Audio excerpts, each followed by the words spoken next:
Hello dear students, welcome to the class. आज हम लोग क्लास रेप्टिलिया के जनरल कैरेक्टर्स देखेंगे। ठीक है, इसके पहले प्रीवियस लेक्चर में हमने क्लास एम्फीबिया के जनरल कैरेक्टर्स देखे थे।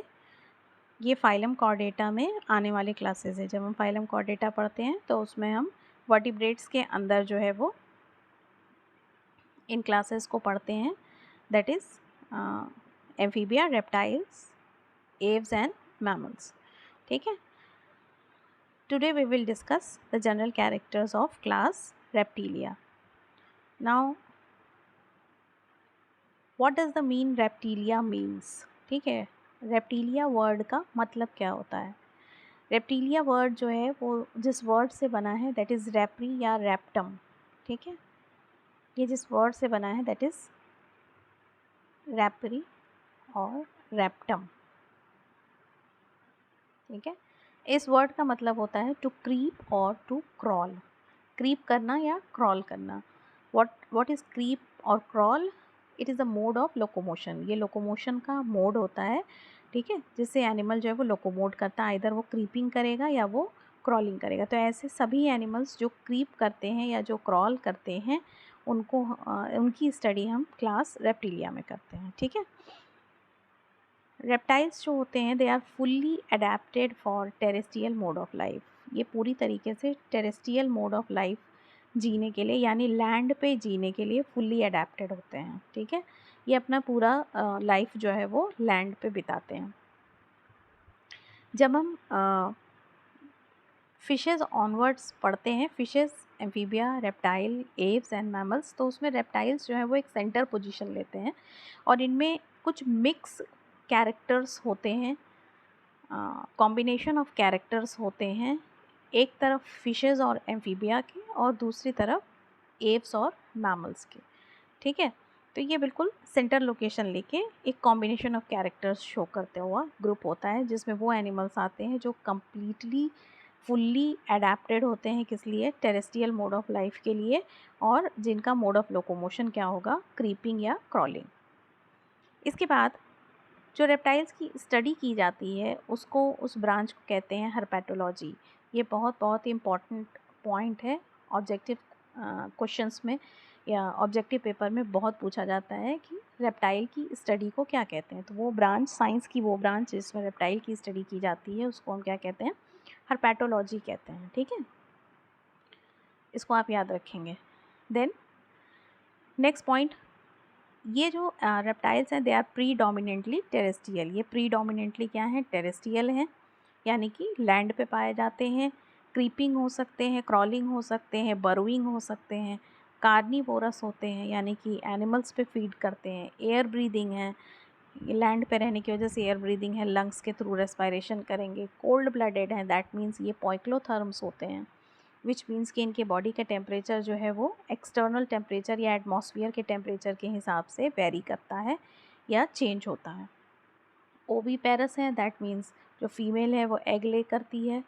एंड टेट्रापोड वर्टिब्रेट हैं। टेट्रापोड का मतलब इनमें 2 पेयर ऑफ लिम्स पाए जाते हैं, 4 पोडास पाए जाते हैं। आगे वाले 2 को फोर लिम्ब और पीछे वाले 2 को हाइंड लिम्ब कहते हैं। इन्हीं 4 पोडास पे ये चलने का काम करते हैं या लोकोमोट करने का काम करते हैं। वर्टिब्रेट्स होते हैं, दैट मीन्स कि इनमें वर्टिब्रल कॉलम पाया जाता है। जो नोटोकॉर्ड है वो मॉडिफाई हो चुकी है वर्टिब्रल कॉलम में। बॉडी में सिमिट्री जो है वो बायलेटरल होती है। सिमिट्री का मतलब होता है कि एक्सिस, एक किसी पर्टिकुलर एक्सिस पर से काटने पे एनिमल जो है वो 2 इक्वल हाफ्स में डिवाइड हो और ये इक्वल हाफ एक दूसरे का मिरर इमेज बनाते हो। ठीक है, इनके बॉडी में 4 रीजन्स जो है वो पाए जाते हैं, that is head, neck, trunk and tail. Body divided होती है 4 रीजन्स में, हेड, नेक, ट्रंक और टेल में। लिम्स 2 पेयर पाए जाते हैं, पहले भी बताया। आगे वाले 2 को फोर लिम्ब और पीछे वाले 2 को हाइंड लिम्ब कहते हैं। ये पेंटाडेक्टाइलस होते हैं। डिजिट्स में इनके क्लॉज पाए जाते हैं और ये क्लॉज काफ़ी शार्प और बहुत ही नुकीले और बड़े होते हैं। ठीक है, यानी हॉर्नी क्लॉज जो हैं वो यहाँ पे प्रेजेंट होते हैं। एम्फीबिया में डिजिट्स तो हैं पर क्लॉज नहीं पाए जाते, पर रेप्टाइल्स की ये ख़ास बात होती है कि उनके डिजिट्स में हॉर्नी क्लॉज जो हैं वो प्रेजेंट होते हैं। कुछ रेप्टाइल्स ऐसे भी होते हैं जिनमें कि ये जो लिम्स हैं वो नहीं पाए जाते हैं, फोर लिम्ब और हाइंड लिम्ब जो है वो एब्सेंट होते हैं, जैसे कि जितने भी स्नेक्स हैं सब में ऑल स्नेक्स लैक लिम्स। ठीक है, किसी भी स्नेक में लिम्ब नहीं पाया जाता, गर्डल प्रेजेंट होती है बट लिम्ब प्रेजेंट नहीं होता। ठीक है, और कुछ ऐसी लिजर्ड्स भी होती हैं जो कि लिम्बलेस होती हैं। तो कुछ रेप्टाइल्स ऐसे भी हैं जो लिम्बलेस हैं, वरना ऑलमोस्ट हर रेप्टाइल में जो है वो टेट्रापॉड होता है। इनका जो एक्सोस्केलेटन है, नॉट एंडो, दिस इज एक्सो, जो इनका एक्सोस्केलेटन है, एक्सो का मतलब जो बॉडी के बाहर पाया जाता हो। ठीक है, तो जो एक्सोस्केलेटन है वो स्केल्स, शील्ड्स, प्लेट्स या स्कूट्स का बना होता है। बॉडी को कवर करते हुए बॉडी के ऊपर प्लेट या शील्ड, कुछ इस तरह का हार्ड स्ट्रक्चर जो है वो प्रेजेंट होता है जो बॉडी को प्रोटेक्ट करता है। एंडोस्केलेटन इनका बोनी होता है और स्कल में एक ऑसिपिटल कॉन्डाइल पाया जाता है, यानी मोनोकॉन्डाइलर होते हैं ये। जो इनके जॉज हैं इनमें कोनिकल टीथ पाए जाते हैं, छोटे छोटे कोनिकल टीथ प्रेजेंट होते हैं। और टर्टल्स को छोड़कर, टर्टल्स में क्या होता है कि टीथ एब्सेंट होते हैं और उसका जॉ जो होता है वो मॉडिफाई होता है बीक में, चोंच जैसा एक स्ट्रक्चर, बीक जैसा स्ट्रक्चर जो है वो पाया जाता है। और इन बीक्स में इन बीक्स में टीथ जो है वो नहीं पाए जाते हैं। ठीक है, टीथ एब्सेंट होते हैं। तो टर्टल्स में टीथ एब्सेंट होते हैं क्योंकि वहाँ बीक प्रेजेंट होती है, और बाकी जितने रेप्टाइल्स हैं उन सबके जॉज में जो है वो कोनिकल टीथ पाए जाते हैं। इसके अलावा इसमें एक कैरेक्टरिस्टिक बोन पाई जाती है, टी शेप्ड कैरेक्टरिस्टिक इंटरक्लेविकल पाई जाती है। इंटरक्लेविकल जो दोनों क्लेविकल बोन्स को जोड़ने का काम करती है, वो रेप्टाइल्स में टी शेप्ड इंटरक्लेविकल जो है वो प्रेजेंट होती है। रेप्टाइल्स का हार्ट जो है वो 3 चैम्बर्ड का होता है, लेकिन क्रोकोडाइल्स को छोड़कर क्रोकोडाइल्स में ये कम्प्लीटली 4 चैम्बर्ड हार्ट में कन्वर्ट हो जाता है। ठीक है, और उसके बाद एव्स और मैमल्स में तो ये कम्प्लीटली 4 चैम्बर्ड ही होता है। क्रोकोडाइल्स में भी ये 4 चैम्बर होता है, पर बाकी रेप्टाइल्स में 3 चैम्बर्ड हार्ट पाया जाता है। यहाँ पे साइनस वेनोसस जो है वो रिड्यूस हो जाता है। एम्फीबिया के केस में साइनस वेनोसस जो है वो ज़्यादा डेवलप कैरेक्टर होता है। साइनस वेनोसस एक स्ट्रक्चर है जो कि कार्डियक चैम्बर्स में इंक्लूड किया जाता है, और ये एट्रियम के ऊपर प्रेजेंट होता है। जैसे जैसे हम एवोल्यूशन में आगे बढ़ते हैं वैसे वैसे ये जो साइनस वेनोसस है वो एट्रियम में ही धीरे धीरे करके क्या होता है, मिक्स हो जाता है, या एट्रियम में ही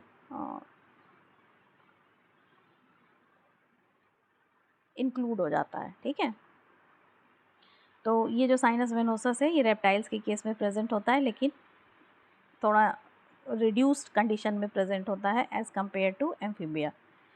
ये कोल्ड ब्लडेड एनिमल्स होते हैं, दे आर कोल्ड ब्लडेड। ठीक है, पॉइक्लोथर्मिक एनिमल्स हैं। लंग्स रेस्पिरेशन के लिए पाया जाता है। किडनी मेटानेफ्रिक है, यानी अपने मोस्ट इवॉल्व्ड स्टेज में होती है। किडनी का एवोल्यूशन जब हम पढ़ते हैं तो किडनी 3 स्टेजेस से होकर गुजरती है। सबसे इनिशियल स्टेज को प्रोनेफ्रिक कहते हैं, then mesonephric and then metanephric. तो मेटानेफ्रिक किडनी जो है वो हाईली इवॉल्व्ड किडनी होती है। एक्सक्रीशन यूरिकोटेलिक है। इसमें क्रेनियल नर्व्स जो है वो 12 पेयर्स पाई जाती हैं। ये एमनियॉन्स में आते हैं। एमनियॉन्स का मतलब होता है कि वो एनिमल ग्रुप जिनमें कि extra embryonic membrane amnion present होती है। ठीक है, फिशेस, एम्फीबिया, रेप्टाइल, एव्स और मैमल्स को 2 ग्रुप्स में बांटा गया है, एनेमनियॉन्स और amnions, on the basis of presence of the extra embryonic membrane amnion. ठीक है, 4 एक्स्ट्रा एम्ब्रियोनिक मेम्ब्रेन्स जो है वो पाई जाती हैं डेवलपमेंट के समय, that is amnion, chorion, allantois and yolk sac. ठीक है, तो इसमें अगर एमनियॉन प्रेजेंट है तो वो एमनियोटा कहलाते हैं एनिमल्स, और नहीं प्रेजेंट है तो एनेमनियॉन्स कहलाते हैं। ठीक है, और भी कैरेक्टर्स हैं इनके डिफरेंशिएशन के, इसके प्रीवियस लेक्चर में उसको डिटेल में डिस्कस कर चुके हैं हम, तो आप वहाँ पे जाके देख सकते हैं कि एमनियॉन्स और एनेमनियॉन्स में क्या अंतर होता है।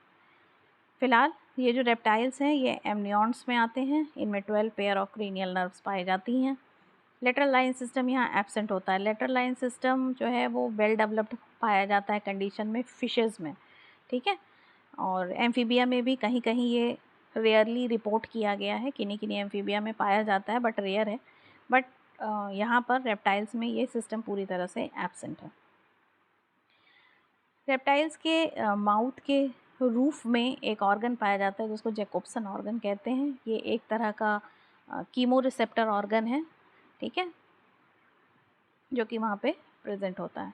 सेक्सेस इसमें सेपरेट होते हैं और मेल जो है वो यूजुअली मेल में जो है वो मस्कुलर कॉपुलेटरी ऑर्गन्स जो हैं वो क्या होंगे, प्रेजेंट होते हैं। फर्टिलाइजेशन इंटरनल है, यानी फीमेल की बॉडी के अंदर होता है। और फीमेल जो है वो कैसी होती है, ओवीपेरस होती है, यानी कि एग ले करने का काम करती है या अंडे देने का काम करती है। ये जो अंडे होते हैं ये मीरोब्लास्टिक नेचर के होते हैं। एग्स कई तरीके के होते हैं, उनमें से एक टाइप होता है मीरोब्लास्टिक। तो यूजुअली रेप्टाइल्स के एग जो है वो मीरोब्लास्टिक होते हैं। टाइप्स ऑफ एग्स को हम एक अलग लेक्चर में डिस्कस करेंगे, वहाँ पे जाके आप देख सकते हैं कि कितने तरह के, किस बेसिस पे कितने तरह के अंडे होते हैं और किस अंडे की क्या खासियत होती है, ठीक है। सो इसको आप वहाँ पे देख सकते हैं। देन यहाँ पे एक्स्ट्रा एम्ब्रियोनिक मेम्ब्रेन्स जो अभी हम बता रहे थे डेवलपमेंट में पाई जाती हैं, डेवलपमेंट के स्टेजेस में। ये 4 तरह की होती हैं, एमनियन, कोरियन, यॉक सैक और एलेंटॉयस। और यहाँ पे ये चारों ही एक्स्ट्रा एम्ब्रियोनिक मेम्ब्रेन्स जो हैं वो क्या हैं, प्रेजेंट होती हैं रेप्टाइल्स में। कोई मेटामॉर्फोसिस यहाँ नहीं पाई जाती है। जो यंग प्रोड्यूस होता है वो बिल्कुल एडल्ट की जैसे होता है, ठीक है, रिजेंबल करता है एडल्ट को। धीरे धीरे करके वो साइज़ गेन कर, जब बड़ा होगा तो धीरे धीरे करके साइज़ गेन करेगा और सेक्सुअल ऑर्गन्स डेवलप हो जाएंगे उसके अंदर। वरना वो जो यंग वन है वो बिल्कुल अपने पेरेंट्स के जैसा होता है देखने में। और रेप्टाइल्स के केस में यूजुअली पेरेंटल केयर जो है वो एब्सेंट होता है। एम्फीबिया में पेरेंटल केयर होता है, पाया जाता है, उसको वहाँ पे पढ़ा जाता है। बहुत अच्छे एग्जाम्पल्स भी हैं वहाँ पेरेंटल केयर के। बट यहाँ रेप्टाइल के केस में पेरेंटल केयर जो है वो एब्सेंट होता है। अंडे दे के फीमेल जो है वो उसको छोड़ के चली जाती है और फिर उनमें से वो यंग वंस जो है वो अपने आप डेवलप होते हैं, ठीक है। तो this is all about general characters of reptiles. ये रेप्टाइल्स के जनरल कैरेक्टर हैं। आई होप आपको सारे कैरेक्टर समझ में आ गए होंगे। कोई चीज़ अगर ना समझ में आई हो तो आप पूछ सकते हैं मुझसे कमेंट सेक्शन में जाके। और वीडियो अगर आपको अच्छा लगा हो तो please do like, share and subscribe the channel. Thank you so much for hearing.